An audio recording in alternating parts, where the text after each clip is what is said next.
According to Drive Tesla, the Las Vegas Metropolitan Police Department is adding 10 Tesla Cybertrucks to its fleet, including a specially armored SWAT unit. The big surprise? These Cybertrucks won't cost taxpayers a dime. An anonymous donor covered the entire bill.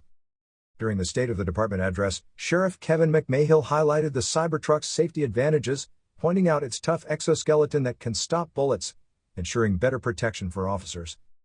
Beyond safety, the department sees these Cybertrucks as a way to connect with the community.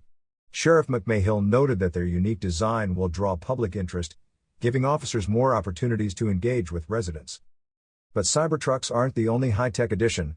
The department is also rolling out semi-autonomous drones equipped with gunshot detection systems, designed to respond quickly to active shooter situations.